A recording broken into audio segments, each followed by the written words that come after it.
어느 주 양육자는 내가 너무 어렵게 자랐기 때문에 우리 아이만큼은 그렇게 살게 하고 싶지 않아서 아이가 원하는 모든 걸 다 해주려고 합니다.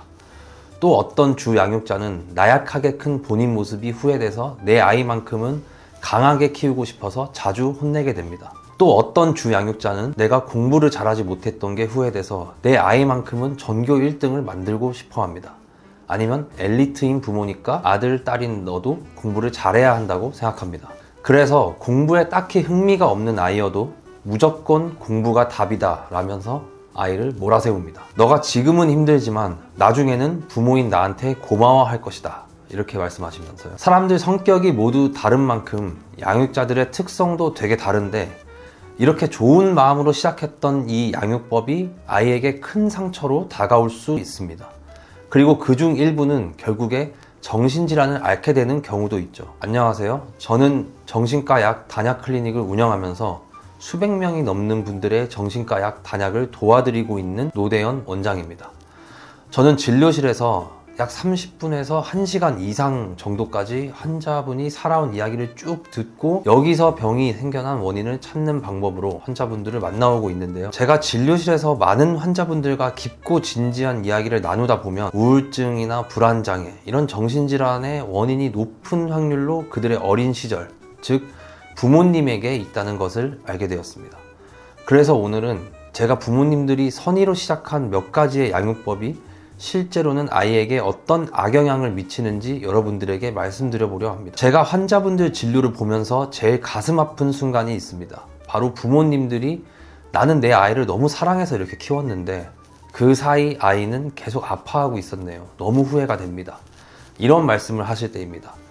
바로 그 아이를 너무 사랑해서, 아니면 나는 그렇게 안 커서 내가 못 가진 걸 너는 다 누렸으면 좋겠다, 이렇게 좋게 시작한 선의의 마음이 우울한 아이로, 또 어떤 아이에게는 이 세상을 살아가기에는 조금 약한 사람으로 커버릴 수가 있다는 거죠. 그래서 아이는 부모의 사랑을 잃지 않기 위해 자신의 진짜 모습, 진짜 감정인 진정성을 포기하게 됩니다.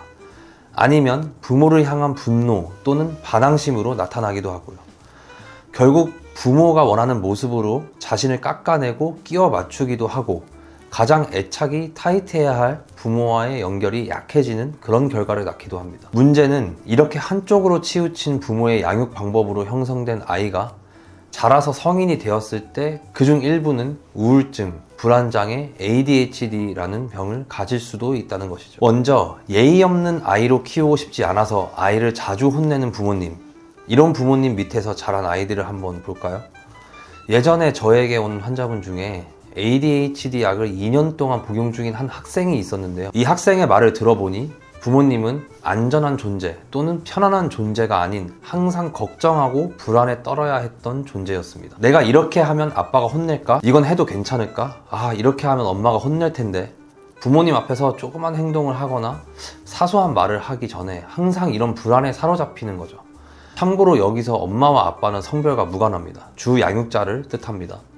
아빠가 될 수도 있고 엄마가 될 수도 있습니다. 불필요한 오해를 막기 위해 미리 말씀드립니다. 아무튼 이런 현상이 지속된 상태의 아이의 뇌는 이런 공포나 불안을 견디다 못해 최후의 수단을 씁니다. 바로 뇌의 스위치를 꺼버리는 멍해짐, 튜닝 아웃이라고 하죠. 현실이 너무 괴로우니까 정신이라도 딴 곳으로 도망가게 되는 거죠. 이게 반복되면 뇌의 주의력 회로가 정상적으로 발달하지 못합니다. 이분의 경우, 이분의 어린 시절, 그 무서운 환경에서 살아남으려고 뇌가 스스로를 보호하기 위해 선택한 결과입니다. 부모님의 엄격한 훈육이 아이의 집중력을 망가뜨린 셈입니다. 이런 아이가 성인이 되어서 ADHD 진단을 받은 경우가 정말 많습니다. 저를 찾아오는 분들 중 상당수는 유전자가 나빠서나 아니면 아무 이유가 없이 갑자기 뇌가 고장나서 이런 병을 겪는 경우는 거의 없었습니다. 최소 한 가지의 원인은 존재했었습니다. 그게 부모님과의 애착이든 아니면 학창시절의 교우 관계든 분명 성인 이전에 정신질환이 발병될 수밖에 없었던 원인은 분명히 가지고 있었습니다. 하지만 높은 확률로 부모님과의 관계가 주 원인이었죠. 이번에는 내가 너무 어렵게 자라서 우리 아이만큼은 부족함 없이 키우고 싶다 하시면서 아이가 원하는 모든 걸 다 해주는 부모님의 경우를 살펴보겠습니다. 언뜻 보면 가장 이상적인 사랑 같기도 합니다. 하지만 진료실에서 제가 만나는 가장 위태로운 성인 환자들은 의외로 이런 환경에서 자란 분들입니다. 그리고 요즘에 가장 많이 만나는 환자군이기도 하죠.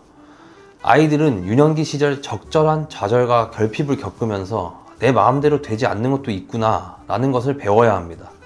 그리고 이것으로 좌절하는 것이 아니라 그럼에도 다시 도전해보겠다, 해내겠다 라고 생각하는 법을 배워야 합니다. 하지만 부모가 모든 걸 해결해주면 아이는 본인 스스로 해보려는 생각을 하지 않게 됩니다. 부모에게 의존하게 되는 것이죠. 이런 경우 심리적 면역력, 즉 회복 탄력성을 키울 기회를 영영 잃어버립니다. 캐나다의 정신과 전문의인 가보 마테 박사는 이를 두고서 자기 조절 시스템이 외부, 즉 부모에 의존된 상태라고 말합니다. 스스로 감정을 다스리는 법을 배우지 못한 채 몸만 어른이 되는 것이죠. 이런 아이들이 사회에 나가게 되면 어떻게 될까요? 부모님은 곁에 없고 사회는 아이처럼 다뤄주지 않습니다. 상사가 지나가는 말로 이 보고서 좀 수정해와 라고 조그만 지적을 하거나 주변인이 가벼운 조언을 건네도 이들에게는 그것이 단순한 피드백이 아니라 내 자아에 대한 치명적인 공격으로 다가오게 됩니다. 한 번도 거절당하거나 비판받아온 적이 없었기 때문에 작은 스트레스 상황조차 뇌에서는 지금 너의 생존이 위협받고 있어 라면서 비상벨을 울리게 되는 것이죠. 남들에게는 아무것도 아닌 상황에서 숨이 막히고 죽을 것 같은 공포를 느끼는 이유는 당신의 내면이 이 외부 충격을 견딜 수 없을 만큼 너무나 연약한 상태로 멈춰 있기 때문입니다.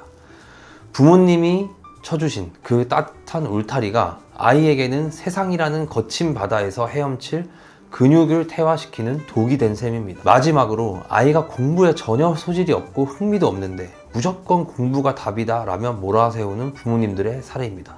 특히 우리나라에 이런 부모님들 사례가 다른 나라에 비해 많은 것 같은데요. 부모님들은 지금은 힘들어도 나중엔 나한테 고마워할 거다 라고 확신하시죠.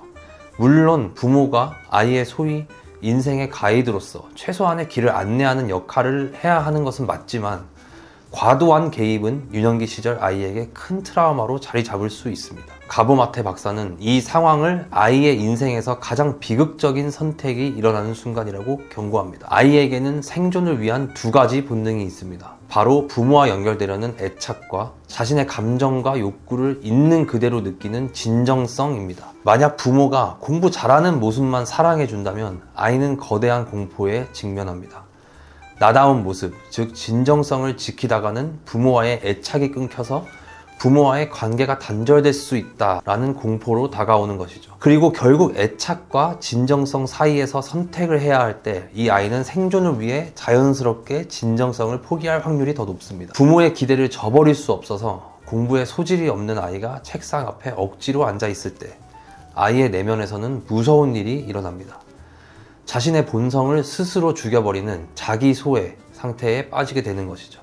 내 마음은 운동장을 뛰고 싶고 그림을 그리고 싶고 K-팝 스타처럼 춤추고 노래하고 싶은데 부모의 승인을 얻기 위해서 그 본능을 마비시키는 법을 배우는 겁니다. 이 과정에서 아이의 뇌는 엄청난 스트레스를 견디기 위해 스스로 멍해지는 해리 상태를 반복하게 될 수도 있고 이것이 다양한 정신질환에 노출될 확률을 높이게 됩니다. 진짜 문제는 성인이 된 이후에 터집니다. 부모의 바람대로 소위 말하는 엘리트 코스를 밟아 성공은 했을지 몰라도 이들의 내면은 텅 비어 있습니다. 자기 자신과 연결이 끊어진 채로 평생 남의 인생을 대신 살아왔기 때문입니다. 최근에 제가 재밌게 본 넷플릭스 드라마 폭삭 소가수다에 제가 정말 감명 깊게 본 장면이 있었는데요. 금명이와 결혼을 준비하던 영범이의 어머니가 본인 성에 안 차는 며느리감을 앞에 두고 영범이에게 하는 한마디입니다. 너는 내 프라이드야. 엄마는 너무 자존심 상해. 영범이의 어머니는 영범이가 사랑하는 사람과의 결혼을 반대하고 끝끝내 이 결혼은 파혼을 맞게 됩니다. 그리고 금명이와 영범이는 각자 서로 다른 사람과 결혼을 합니다. 하지만 영범이는 본인이 정말로 사랑하던 사람과의 결혼을 반대한 엄마를 평생 원망하게 되는데요. 저는 이 장면을 보면서 지금 커가는 많은 아이들이 이러한 장면을 혹시나 겪게 될 수 있지도 않을까라는 우려를 하게 됐습니다. 아이가 사랑하는 일 또는 사랑하는 사람과 함께하지 못하고 부모의 자존심을 위해 부모님이 원하는 일, 원하는 배우자와 함께 시간을 보낼 수도 있다는 것이죠. 결국 부모의 자존심을 위해 내 아이를 희생시킨 꼴이 되어버린 것이죠. 제 진료실에서 정신과 약을 끊지 못해 고통받는 많은 환자분이 바로 이런 케이스입니다.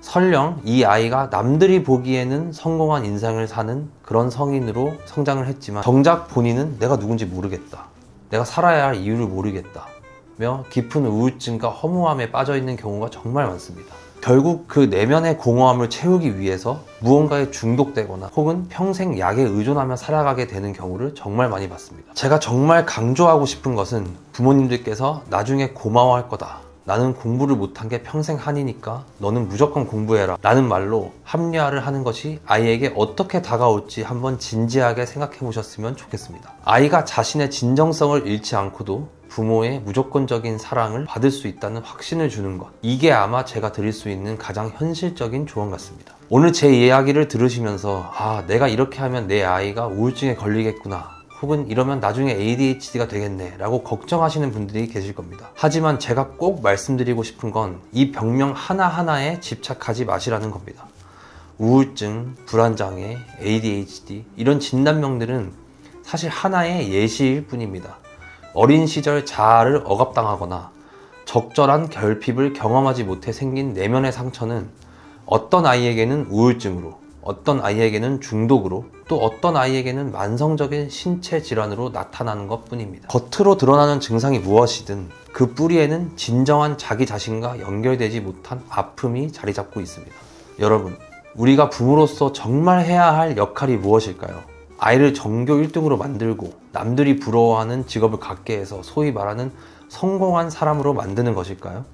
무조건적인 사랑이 중요하니 아이가 원하는 모든 것을 들어주는 부모일까요?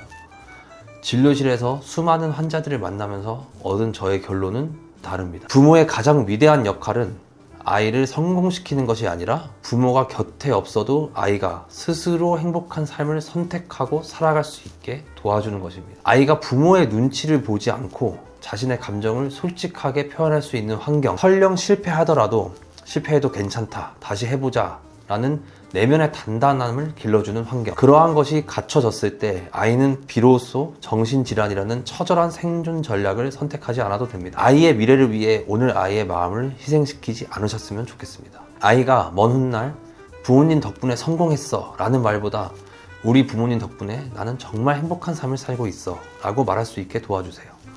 그것이야말로 여러분이 아이에게 줄 수 있는 가장 큰 유산이자 평생 병원 문턱을 넘지 않게 만드는 최고의 예방약이라고 볼 수 있습니다. 오늘 이 영상이 여러분의 양육이 성공이 아닌 아이의 행복으로 향하는 이정표가 되었기를 바랍니다. 노대현 원장이었습니다. 감사합니다.